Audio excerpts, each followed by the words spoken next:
The silver ship moved through space like a crystal flower floating on dark water. Inside the ship, Princess Zarathel sat alone in her room looking out at the stars.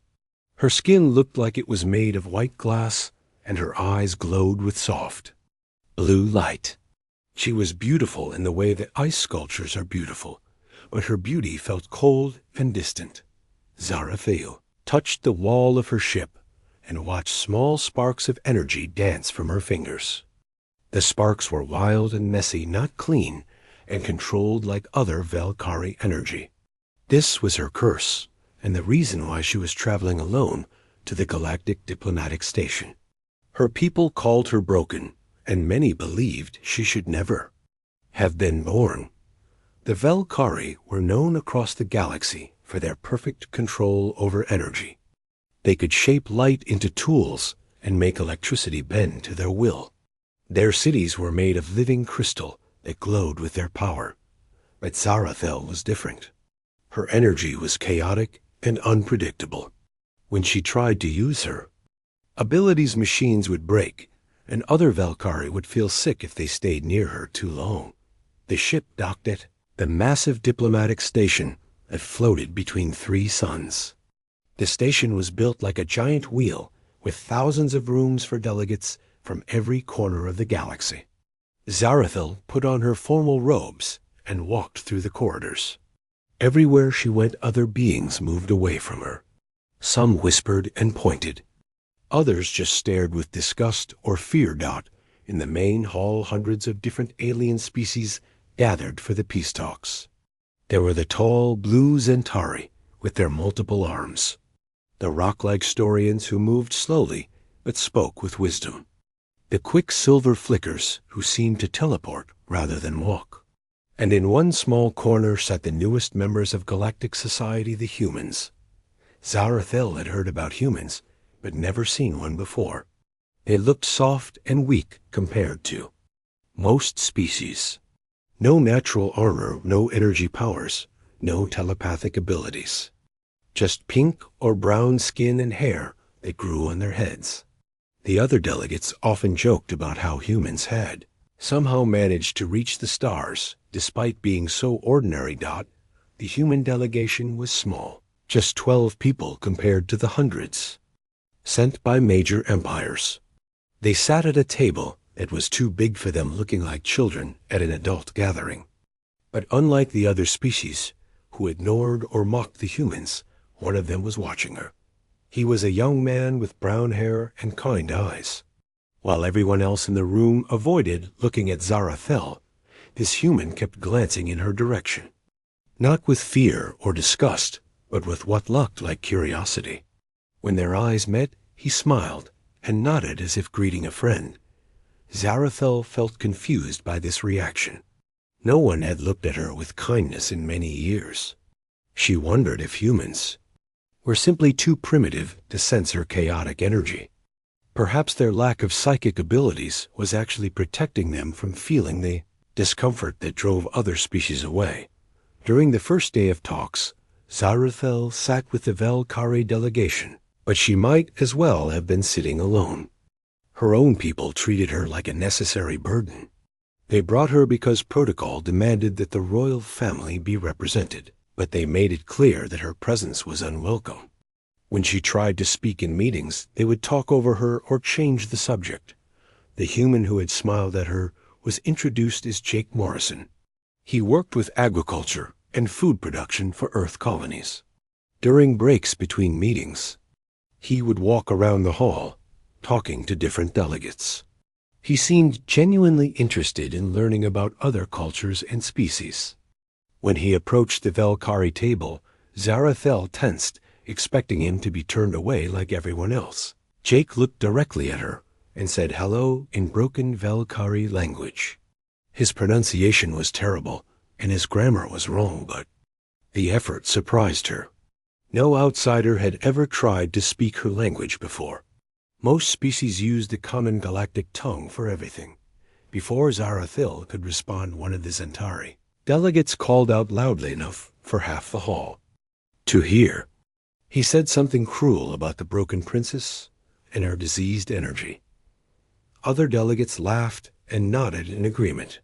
Zarathel felt her cheeks burn with shame and started to leave. But Jake stepped forward and spoke up. He told the Zentari that making fun of people was wrong no matter what species you were. His voice was calm but firm.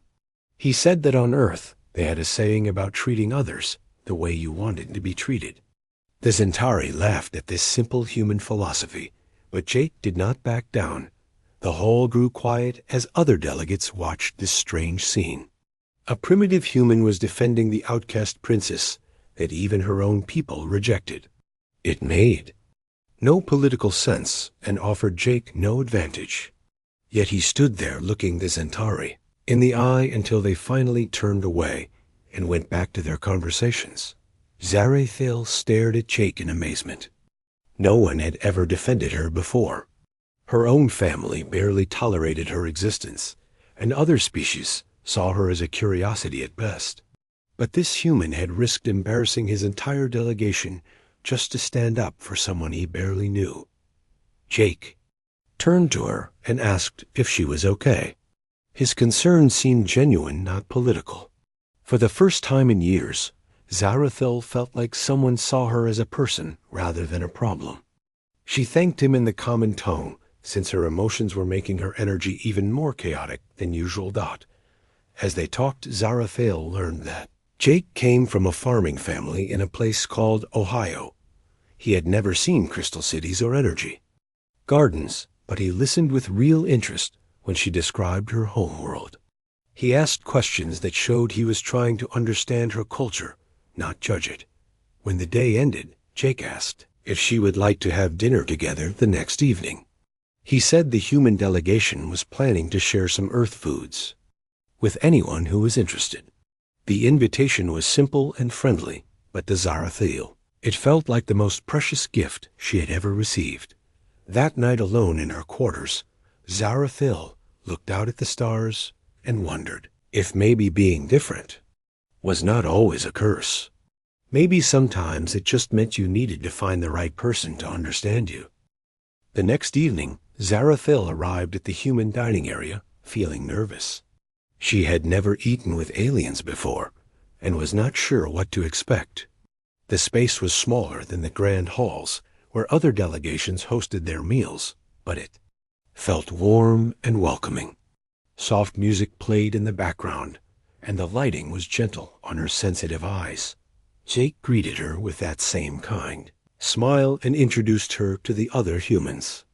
There was Captain Susan Blake, who commanded their transport ship, Dr. Mike Chun, who studied alien biology, Ambassador Linda Green, who led their delegation, and several others who all seemed genuinely happy to meet her. The humans had prepared foods from Earth that they thought other species might enjoy. There were fruits and vegetables that Zarathil had never seen before, bread that smelled like sunshine, sweet drinks that sparkled on her tongue.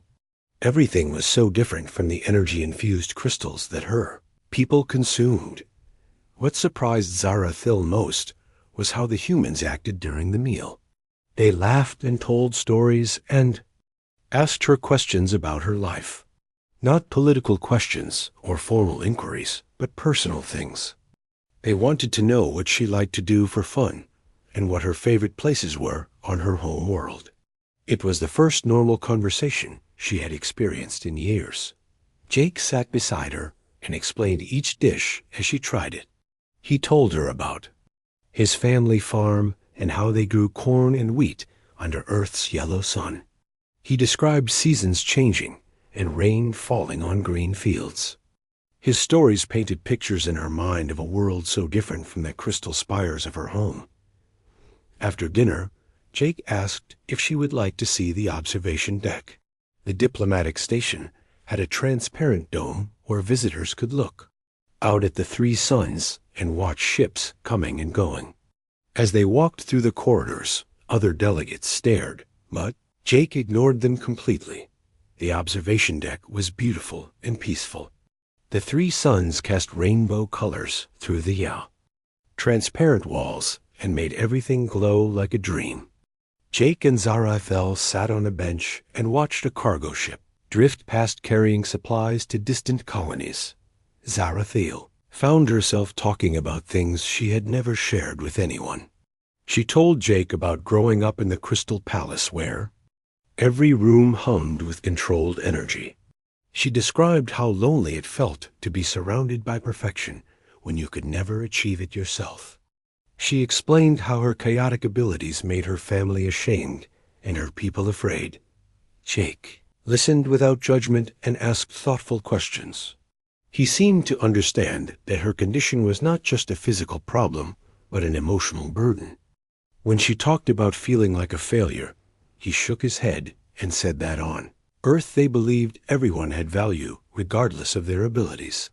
Then, Jake asked her about Velkari relationships and families. Zarafel explained how her people chose mates based on energy compatibility. The connection between two Velkari created a harmony that enhanced both their powers and allowed them to share thoughts and feelings. It was beautiful and sacred, but also exclusive. She told him that she had been declared unmateable by the Council of Elders. Her chaotic energy would disrupt any potential partner and prevent the deep connection that made Velkari bonds so special. She would never experience the joining of minds that her people considered the highest form of love. She would always be alone. Jake was quiet for a long moment as he processed this information. Then he turned to her with that same direct gaze that had first caught her attention. His next words changed both their lives forever. He asked what would happen if she mated with someone who was not Velkari, someone whose mind worked differently and whose energy was not the same as hers. Someone like him. The question hung in the air between them like a spark of electricity. Zarafel felt her heart stop and her energy field fluctuate wildly. No one had ever suggested such a thing. Interspecies relationships were rare and often forbidden. The idea of the broken princess mating with a primitive human was so shocking that she could barely comprehend it. She tried to explain why it would never work. Their biology was different. Their cultures were incompatible. The political implications would be disastrous. But Jake listened to each objection and calmly pointed out that none of these things mattered if they cared about each other. He said that humans had learned to adapt to many different environments and situations. They might not have natural energy abilities, but they were good at learning and adjusting. Maybe her chaotic power would not be a problem for someone who did not expect perfect control. As they talked, Zarafel realized something strange was happening. Usually her emotional state made her energy even more unstable, but sitting close to Jake seemed to have the opposite effect. His calm presence was somehow helping her maintain better control than she had achieved in months. Jake noticed the change, too. He pointed out that the air around them felt different now, peaceful, instead of charged with chaotic electricity. Maybe their different natures were not incompatible, but complementary. Maybe what others saw as weakness could actually be strength. When combined properly, word of Jake's proposal spread through the diplomatic station faster than light-speed communication. By morning, every delegation knew that the human had asked the outcast princess to be his mate. The reactions ranged from shock to outrage to disbelief. The Velkari delegation was furious. They demanded that Jake withdraw his proposal immediately and threatened to file formal complaints with the Galactic Council. How dare this primitive being insult their royal family with such an inappropriate suggestion? Other species were equally appalled, but for different reasons. The proud Zentari saw it as evidence of human arrogance. The logical Andromedans declared it biologically impossible. The spiritual keepers called it a violation of natural order, but the humans stood by their delegate. Ambassador Green announced that Earth supported Jake's right to propose to anyone he chose regardless of species. Captain Blake said that love was love no matter what form it took. Dr. Chun offered to study the biological compatibility question scientifically. in the middle of all this controversy. Zarathel felt something she had never experienced before. For the first time in her life, someone was fighting for her instead of against her. Jake was risking his career and his planet's reputation just to defend their connection. That evening they met again on the observation deck. The three suns were setting, and the station glowed with soft twilight colors. Jake asked if she was having second thoughts about his proposal. The political pressure was intense, and he would understand if she wanted to end their friendship to protect herself. Zarathel looked at this brave human who had shown her more kindness in 3 days than she had received in 20 years. She thought about spending the rest of her life alone in crystal halls where no one wanted her company. Then she thought about the possibility of building something new with someone who saw her differences as gifts instead of curses. She told Jake that she wanted to try. She wanted to see if two broken pieces from different worlds could fit together and make something beautiful. It would not be easy, and many people would try to stop them, but she was tired of living her life according to other people's expectations. Jake smiled and took her hand in his. The moment their skin touched, both of them felt a jolt of energy, but it was not chaotic or painful. Instead, it felt like coming home after a long journey, like finding the missing piece of a puzzle they had been trying to solve their whole lives. As they sat together watching the stars, Zarathel realized that sometimes the most impossible questions had the simplest answers. Sometimes love was just about finding someone who was willing to ask. News of the proposal traveled across the galaxy at light speed. Within hours, every major planet knew that a human had asked the cursed Valkyrie princess to be his mate. The reaction was swift and overwhelmingly negative. The Valkyrie High Council called an emergency session on their crystal homeworld. Elder Thanavel declared the proposal an insult to their entire civilization. He demanded that the humans retract the offer and publicly apologize for their ignorance. If they refused, the Valkyrie would withdraw from 3 major trade agreements and cancel their defense pact with the Terran colonies. The Zentari ambassador issued a formal statement calling the humans foolish and primitive. He said that their lack of psychic abilities made them unfit to understand the complexities of advanced species relationships. The Andromedans published a scientific paper proving that human Valkyrie reproduction was biologically impossible. The Keepers meditated for 6 hours and announced that the union would disturb the cosmic balance. On Earth, the government was in crisis mode. President Carter called an emergency cabinet meeting to discuss the diplomatic disaster. Military advisors warned that losing Valkyrie support could leave human colonies vulnerable to attack. Economic experts calculated that the trade disruptions could cost billions of credits and thousands of jobs. Ambassador Green received urgent messages ordering her to control her delegation and end this embarrassment immediately. She was told to discipline Jake and force him to withdraw his proposal. The future of human-alien relations was at stake, and one man's romantic fantasy could not be allowed to destroy decades of careful diplomacy. But when Green confronted Jake in his quarters, she found him calm and determined. He understood the political consequences, but refused to abandon Zarathil. He said that humans prided themselves on treating all people with dignity and respect. If they threw away that principle for political convenience, they would lose something more valuable than any trade agreement.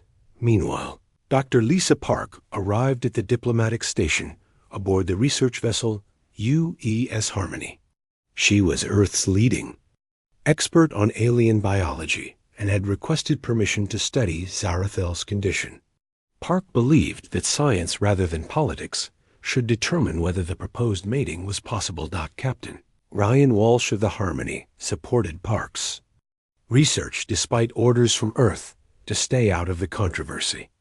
He said that the ship's mission was to advance human knowledge and understanding. If they could solve the mystery of Valkyrie energy chaos, they might help not just Zarathel, but other individuals with similar conditions across the galaxy. Zarathil agreed to the tests despite warnings from her own delegation.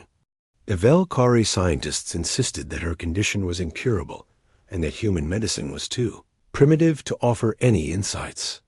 But she was curious about what the humans might discover and hopeful that they could find answers where others had failed.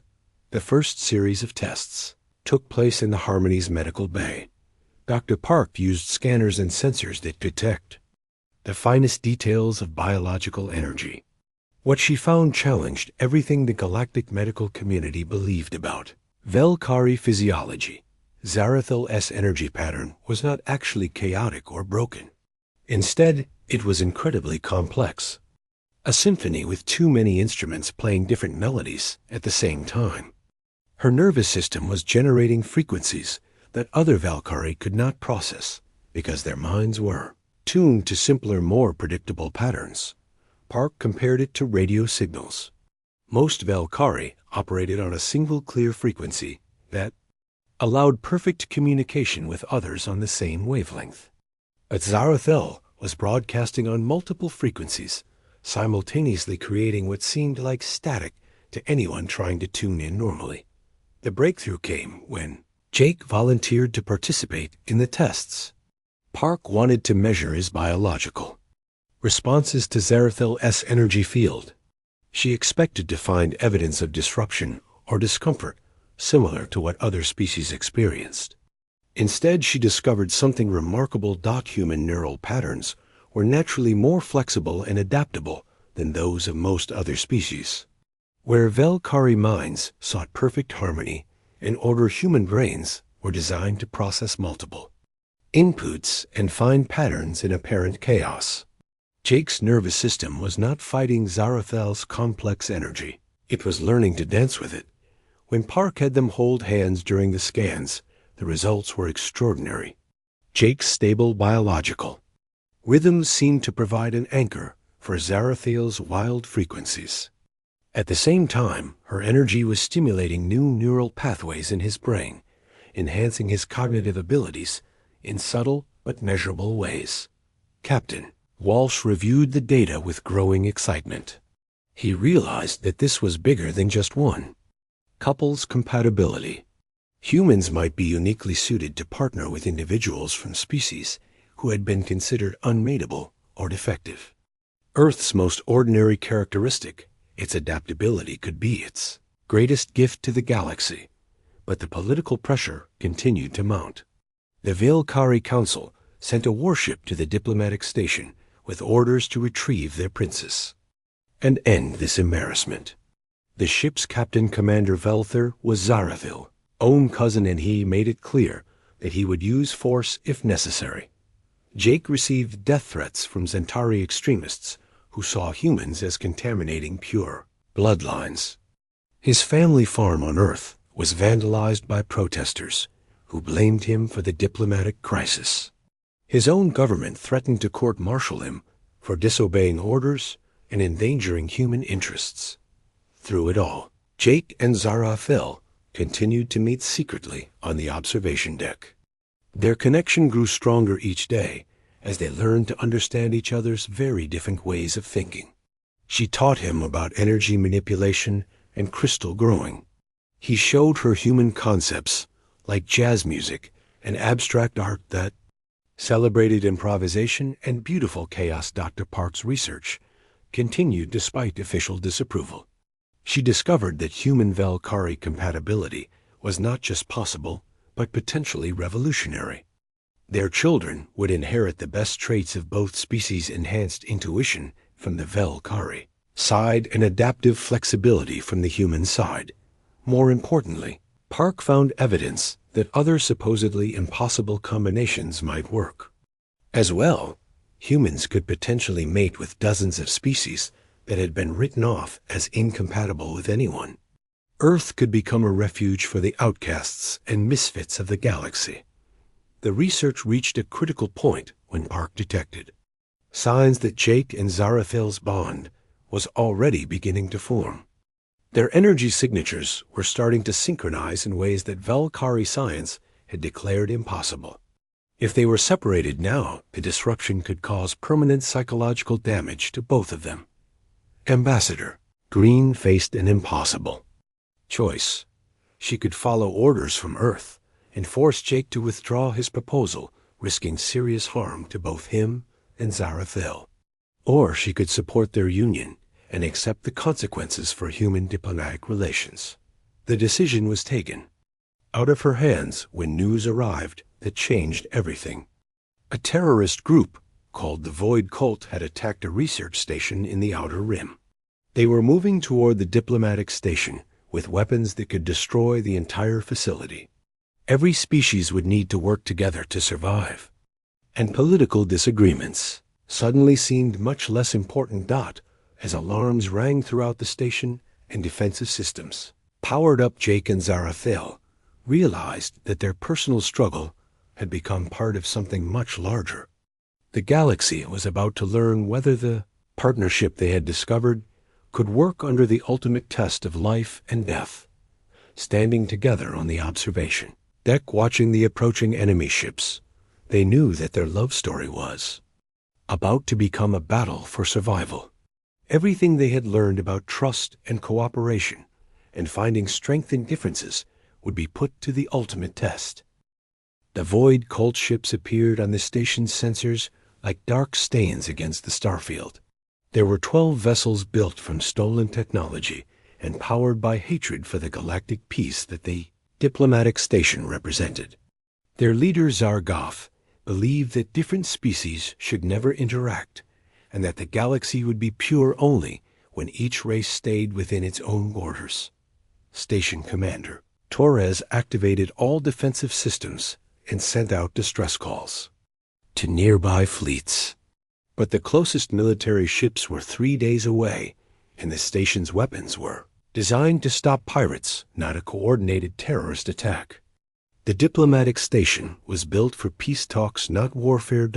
In the emergency command center, delegates from every species argued about strategy. The Zentari wanted to fight using their advanced energy weapons. The Storians suggested hiding behind their rock armor until help arrived. The Andromedans calculated surrender probabilities, while the Keepers meditated on cosmic justice. Nobody could agree on a plan. Jake found Zarathil in the Velkari quarters where her delegation was preparing for evacuation. Commander Velthir ordered her to board the escape pods immediately.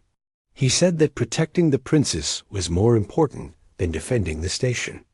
The Velkari would retreat and let other species handle their own problems. But Zarathil refused to leave. She had spent her whole life running from problems and hiding from challenges.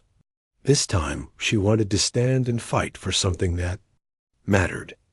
Jake felt proud of her courage, even as he worried about the danger they would face. Dr. Park burst into the command center with urgent news from her research. She had discovered something important about Void Cult technology while analyzing their ship designs. The terrorists used a type of energy shield that absorbed and redirected most conventional weapons. Standard attacks would just make their defenses stronger. However, Park believed that Zarathila's chaotic energy might be able to disrupt the shields. Her complex frequency patterns could confuse the absorption systems and create openings for other weapons to strike through. It was their only chance, but it would require Zarathil to use her abilities in ways she had never attempted before. The plan was dangerous for many reasons. Zarathil would need to project her energy across space to reach the attacking ships. The effort required could burn out her nervous system permanently. Even if she survived the energy output, her chaotic field would disrupt every electronic system on the station, including life support and artificial gravity. Worse, still she would need someone to help her focus and control the massive energy release. Without a stabilizing influence, her power would spread randomly and destroy friend and enemy alike. Jake was the only person who had ever successfully interfaced with her chaotic field, but the connection might kill him.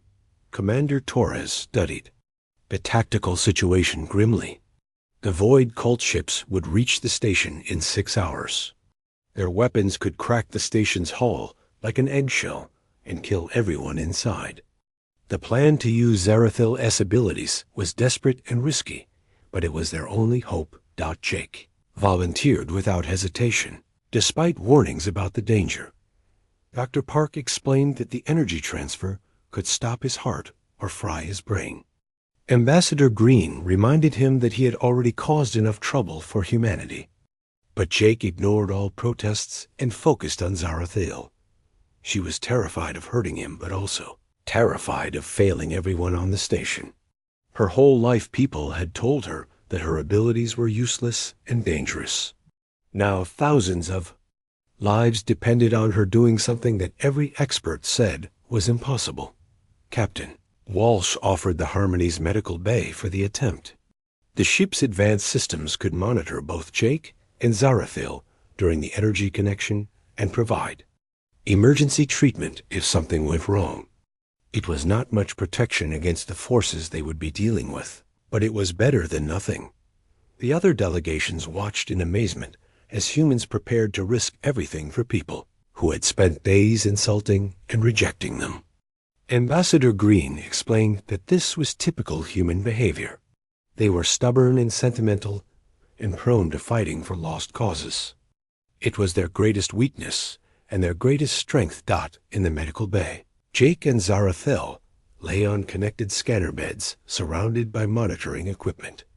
Dr. Park checked every sensor twice while Captain Walsh coordinated with station defenses.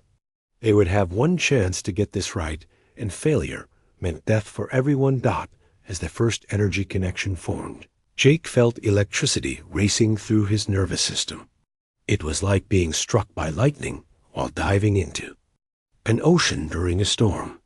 Every cell in his body vibrated with alien power that his brain could barely process.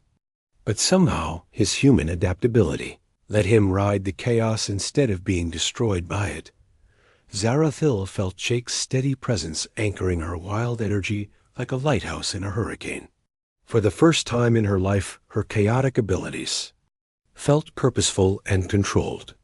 She could sense the patterns hidden in the confusion and direct her power with precision she had never imagined possible.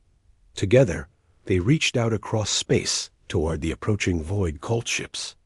The enemy vessels detected the energy spike and raised their shields, expecting another conventional attack. But Zarathil's complex frequencies slipped through their defenses, like water through a net, finding gaps and weaknesses that should not have existed. The first terrorist ship lost its shields completely as chaotic energy disrupted every system. On board, station weapons fired immediately, punching through the unprotected hull and sending the vessel spinning into the nearest sun. The other Void cult ships scattered in confusion, trying to understand what had happened. But the effort took a terrible toll on both Jake and Zarathil. His heart stopped twice during the energy transfer and had to be restarted by Dr. Park's medical team. Her nervous system overloaded and went into convulsions that lasted for several minutes. A connection was broken, and they could not maintain. Another assault. Commander Torres pressed the advantage by ordering all defensive weapons to target the scattered enemy ships. Without their energy shields, the Void cult vessels were vulnerable to conventional attacks. One by one they were destroyed or driven away until only their flagship remained. Himself commanded the last ship, and he was furious at this defeat. He activated a suicide weapon that would destroy his vessel and everything within 1,000 kilometers. If he could not achieve victory through conquest, he would settle for taking his enemies with him into death. The diplomatic station had no defense against such a massive explosion. Evacuation was impossible, and the blast would vaporize everything in seconds. It seemed that the Void cult would achieve their goal of ending the peace talks, even in defeat. But Jake and Zarathil found strength for one final effort. Despite their injuries and exhaustion, they reconnected their energy fields and reached out together toward the terrorist flagship. This time, they did not try to disrupt shields or weapons. Instead, they focused on the suicide device itself, working in perfect harmony. They redirected the explosion back into the ship's own power core. The massive blast tore the vessel apart from within, but the energy was contained and focused away from the station. Zargoth and his followers were destroyed while everyone else survived. The effort left both Jake and Zarathil unconscious and barely alive. Dr. Park worked frantically to stabilize their vital signs, while Captain Walsh coordinated medical support from every ship in the area. For hours, their survival remained uncertain, and many people prepared for the worst. But slowly their conditions improved as human medical technology combined with Velkari energy healing to repair the damage. When they finally woke up 3 days later, the entire galaxy had heard about their sacrifice and heroism. The broken princess and the primitive human had saved thousands of lives through their impossible partnership. News of their success changed everything about how other species viewed both humans and supposedly defective individuals. Ambassador Green received messages from dozens of planets requesting human diplomatic assistance. Dr. Park was invited to establish research programs on alien worlds eager to understand human adaptability. Most importantly, the Velkari High Council formally recognized Jake and Zarathel's bond as legitimate and beneficial. Elder Thanavel admitted that their assumptions about chaotic energy had been wrong, and that the princess had found not just a mate, but a perfect complement to her abilities. As they recovered together in the medical bay, Jake and Zarathel realized that their love story had become something much larger. They had proved that differences could be strengths when the right partners came together.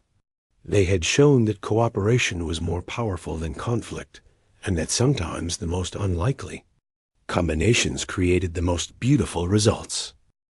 6 months after the battle with the Void Cult, the diplomatic station had been rebuilt and expanded. The new sections included research facilities and living quarters designed for mixed species families.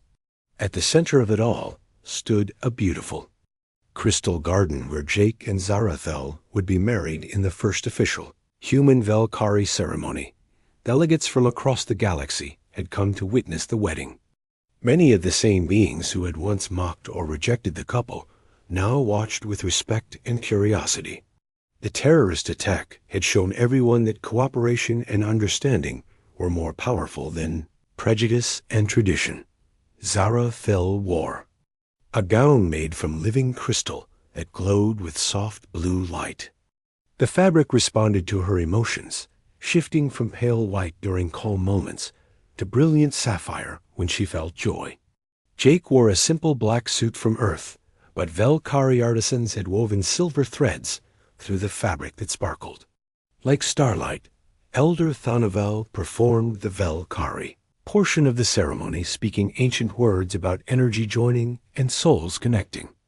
Ambassador Green handled the human traditions, including exchanging rings and promising to love and honor each other. A combination of rituals created something new that honored both cultures while belonging fully to neither. When Jake and Zarathel joined hands for the final blessing, their energy fields merged in a display of light that filled the entire garden. But this time, the chaotic patterns were beautiful instead of frightening. The wild frequencies wove together with human stability to create something that looked like music made visible. Dr. Park watched from the audience with tears in her eyes. Her research had confirmed that Jake and Zarathel's children would inherit remarkable abilities. They would have their mother's intuitive connection to energy combined with their father's adaptive flexibility. These hybrid offspring might be able to interface with technology and biology in ways that no single species could achieve. But more importantly, Park had identified dozens of other impossible pairings that might actually work with human partners. The lonely outcasts of many worlds could find love and acceptance with Earth's most ordinary characteristic, its willingness to adapt and accept differences. Captain Walsh had already received requests from 17 different species asking for human volunteers to work with their own defective or incompatible individuals. The Storians wanted help with children born without proper rock armor. The Flickers needed partners for individuals whose teleportation abilities were too unstable for normal relationships. Even the proud Zentari had quietly inquired about humans who might accept their psychically blind offspring. The wedding reception lasted for 3 days, as different species shared their foods and customs. Jake tried Andromedan logic puzzles, while Zarathil learned human dances. Keeper mystics meditated with Storian philosophers, while Zentari warriors played Earth card games with surprising enthusiasm. On the second day of celebration, a group of young beings approached Jake and Zarathil with a special request. They were all outcasts from their own species individuals, whose abilities or appearances made them unwelcome in normal society. They had heard about the couple's success and wanted to know if humans might accept them as well. There was Kira, a flicker whose teleportation sent her to random locations instead of where she intended to go. Thorn, a Storian whose rock skin was too soft and flexible for his people's harsh environment. Zaylin, a Zentari whose psychic abilities caused pain instead of pleasure when she touched other minds. Jake and Zarathil looked at these hopeful faces and saw themselves reflected in their loneliness and determination. They promised to help connect each outcast with human partners who could appreciate their unique qualities. Love was not about perfection, but about finding someone who thought your flaws were beautiful. Ambassador Green announced the formation of the Interspecies Compatibility Institute with Earth as its headquarters. The organization would study cross-species relationships and help individuals find partners who complemented their abilities rather than requiring them to change. Jake and Zarathil agreed to serve as the first directors. The Institute's mission statement was simple but revolutionary. It declared that no being should be considered unmateable or defective just because they did not fit their species' normal patterns. Love and partnership were universal rights that belonged to everyone regardless of their biology or abilities. Within weeks of the announcement, applications poured in from across the galaxy. Scientists wanted to study human adaptability. Governments requested diplomatic assistance from people who understood cooperation. Most importantly, thousands of lonely individuals asked for help finding someone who would accept them as they were. Earth found itself at the center of a new kind of diplomacy. Instead of competing with other species for resources or territory, humans became the bridges that connected different worlds and cultures. Their greatest strength was not superior technology or military power, but their ability to see potential where others saw problems. Jake and Zarathil moved to Earth to establish the Institute's main campus in the rolling hills of Ohio, near Jake's family farm. The facility included research laboratories, housing complexes, and beautiful gardens, where couples from different worlds could learn to understand each other. Their first success story was Kira, the unstable flicker, and Tommy Rodriguez, a human engineer from California. Tommy's patient nature and problem-solving skills helped Kira gain better control over her teleportation. In return, her unique perspective on space and dimension inspired him to develop new transportation technologies that Thorn, the soft-skinned Storian found love with Maria Santos, a human geologist who appreciated his flexibility and emotional openness. Their partnership led to breakthroughs in earthquake prediction and planetary geology. What Thorn's people saw as weakness, Maria recognized as sensitivity and intuition. Each successful pairing strengthened the Institute's reputation and attracted more participants. The humans discovered that their role was not to fix broken aliens, but to appreciate differences that other species could not understand. They became the galaxy's specialists in finding beauty in chaos and strength in apparent weakness. 2 years after their wedding, Jake and Zarathil welcomed their first child. Little Anna had her mother's glowing skin and her father's brown eyes. When she laughed, the air around her sparkled with gentle energy that made flowers bloom and crystals sing. She was proof that different species could create something wonderful. Together, the birth was celebrated across the galaxy as scientists confirmed that human Velkari hybrids were not only possible but extraordinary. Anna's neural patterns showed capabilities that surpassed both parent species. She could interface with technology like a computer while maintaining the emotional depth and creativity of organic life. As Anna grew, other hybrid children joined her at the Institute's school. There was Marcus, whose story and human heritage gave him both strength and flexibility. Lily, whose Zentari human genetics allowed her to share thoughts without causing pain. Each child represented a new possibility for the galaxy's future. The Void, Cult's legacy of hatred and separation, was being replaced by something beautiful. Instead of keeping species apart, humans were helping them come together in ways that made everyone stronger. The galaxy was becoming more diverse and interconnected than ever before. Jake often stood in the Institute's main garden, holding his daughter and watching the sunset paint the sky in brilliant colors. Nearby, Zarathel tended to crystal flowers that glowed in response to her touch. Around them, couples from dozens of different worlds walked hand in hand, learning that love truly was a universal language. The broken princess and the ordinary farmer had started something that changed the entire galaxy. They had proved that asking a simple question with an open heart could overcome any obstacle. They had shown that sometimes the most impossible dreams were just waiting for someone brave enough to believe in them. As the stars came out over Earth, Jake whispered to his daughter about the future they were building together. A future where being different was a gift, not a curse. A future where every being could find someone who thought they were perfect exactly as they were.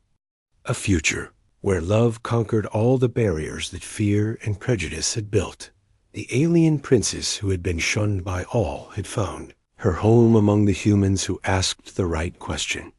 And in finding love, she had helped an entire galaxy learn that the best solutions often came from the most unexpected places.